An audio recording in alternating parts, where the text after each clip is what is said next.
Hey everybody, it's JJ here and welcome back to the channel. I have just gotten back from Realm Makers. Actually, I got back about a week ago, maybe a week and a half. And anytime you get back from a con or a convention like that, you are just brain dead for an entire week. And that's how it was. I wanted to upload a video. I just did not have the headspace and I had zero energy and zero time to get into it. Now, if you don't know what Realm Makers is, I'm going to give you a full disclosure. First of all, I do work for Realm Makers. I work on the board. I'm one of the directors. I'm the director of marketing. I am paid staff by Realm Makers. So I'm always going to plug Realm Makers and give a pitch and things like that on my channel. But here's the deal. Realm Makers is started out, it's a writing conference for Christians or faith, those who are people of faith who write science fiction, fantasy, horror, paranormal, supernatural, and they do it all from a Christian worldview. Doesn't necessarily mean that the stories are Christian, but it could mean that they're clean. Maybe they don't flirt with certain types of content or things like that. But at the same time, they do have authors who are Christians. So that's pretty much what Realm Makers is. It's about maybe 2,000 authors, but every year about 500 come to our conference. And we're a big community. We're a growing community, but at the same time, we're still a small community in many ways. So this year, the conference took place in Grand Rapids, Michigan.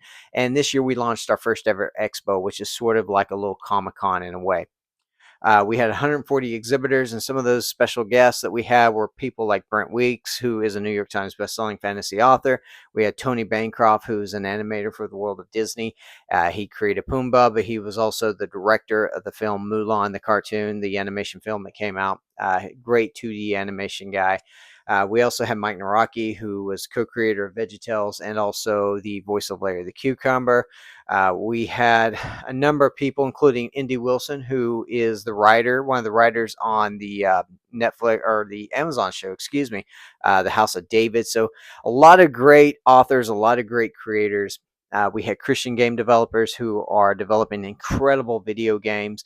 And then we also had a lot of different board game companies as well. And Brainy Pixel, who is helping us reach out into the comic book industry and bring comic book creators and things like that to be a part of this. So that's a little bit about what the expo was. I don't have the exact numbers. Everybody keeps asking me how many were there, how many were there, how many were there. I don't know exactly, but I can say total attendance was probably between 14 and 1500. That's a little short of what I wanted. I was hoping for 2000, but what was really cool was the vibe, the energy, the excitement, and things like that. Now, don't go out there and say JJ said there were 14 people, 100 people at the expo. That's not what I said. I said that would be a good estimate. So, but one of the cool things about being involved in Realm Makers and as a staff member is sometimes people just see how hard you're working. And this year, I was exhausted, and every single person on our staff was exhausted. Myself, Scott, Becky, and Raylene, we are the 4 staff members. We were all completely spent by the end of the weekend. I don't think any of us really had the headspace to think about anything. But one of the cool things about being a part of this is that sometimes people see that and then they give you free stuff. Now, I'm not sitting here bragging, hey, I got all these free books, but guess what? I mean, they were very gracious. And I just want to put that out there that these authors gave this stuff to me for free. They were very, very generous. And I really appreciate it because Realm Makers can do a lot of damage to your wallet, even if you're on staff, if you're not careful. So, first book up is by Andrew D. Meredith, and this is The Quaint Creatures, Magical and Mundane, a sideways tale.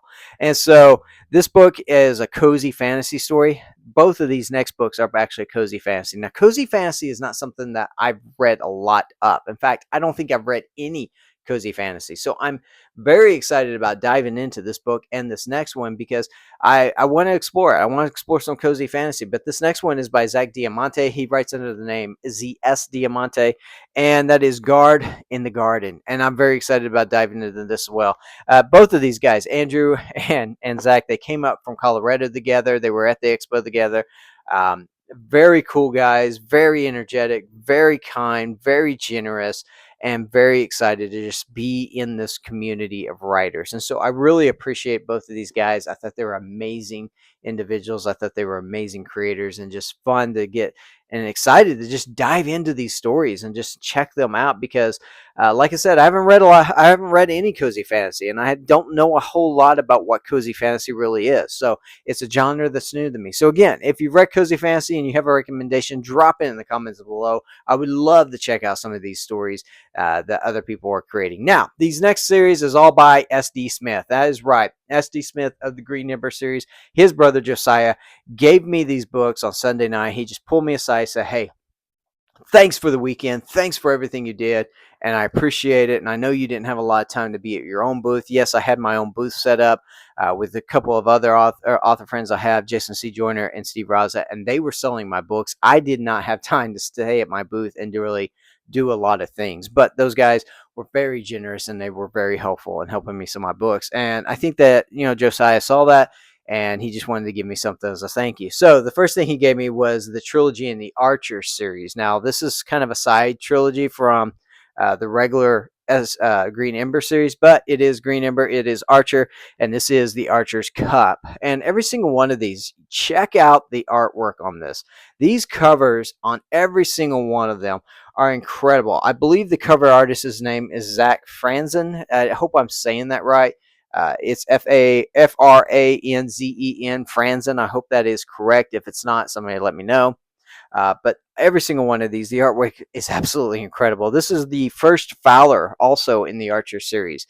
Again, incredible, incredible artwork. I love this. And then, of course, this other book in the Last Archer, which is also a part of the Archer series as well. So I got all three of those books. I was very excited about that. And then they also gave me the Old Natalia trilogy, which includes The Wreck and Rise of Winston Mariner. So this is incredible. This is part of the Old Natalia. The Black Star of Kingston. Awesome, awesome, awesome. And of course, they also gave me Prince Lander and the Dragon War. That's also a part of the Old Natalia series. So again, I'm excited about that. That's 6 books right there I get to dive into, and I can't believe that, once again, the generosity of all these authors is absolutely amazing.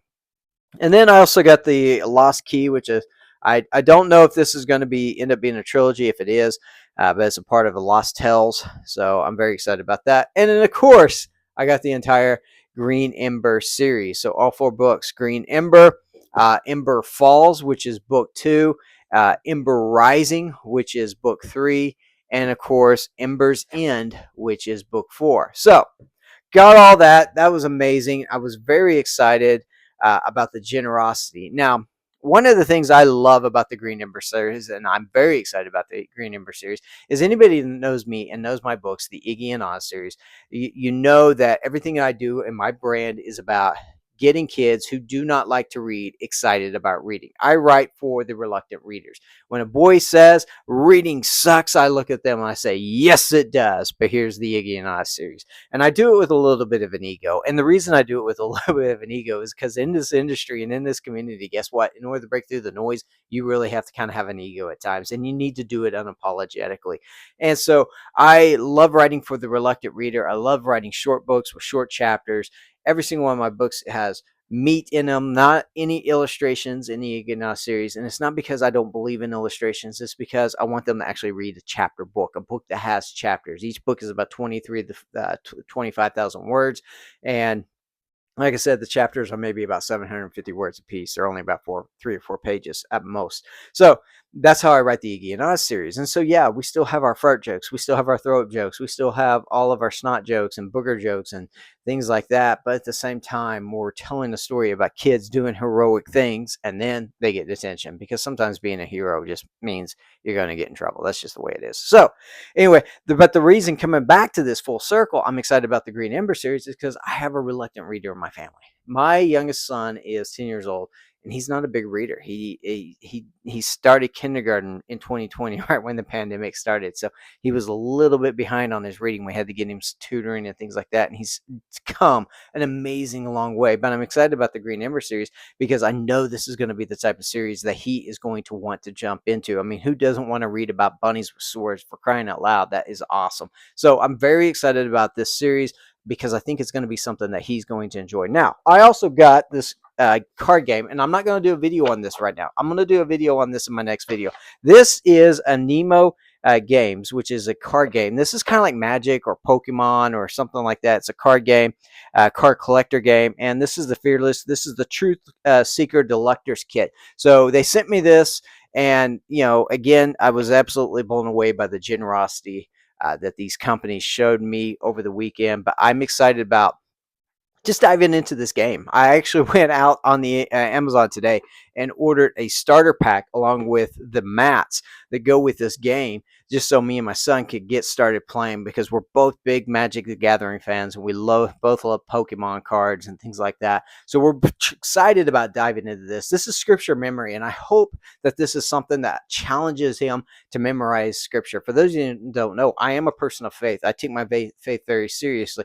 I try not to be judgmental. I try not to be a jerk about my faith and things like that. I just love God and I love Jesus, and I just want to help people see a different life, and that sometimes a life with Jesus is best. And so that's something I try to do for my kids. But I'm very excited about this card game because it does challenge you to memorize scripture. So I hope it's something that he and I can do together. Anyway, that's a little bit about what I got. I do have this video coming up on the Nemo Games, and so hey. And I just knocked down Eon City. But guess what? Eon City is coming out. This is the hardback version. We were signing copies of these at Realm Makers this past weekend, and this is coming out this week as this video is going live. Now, this video is going live on August 4th, but the book will not be out on August 4th. It'll be out by this week's end. So go out there on Amazon, check out Eon City. It was a fun project, and we're actually working on book 2. We're getting started on book 2 of this anthology, and I'm very stoked about that. So again, thank you all for tuning in. Don't forget to like, comment, and subscribe, and I'll see you guys in the next video. Later.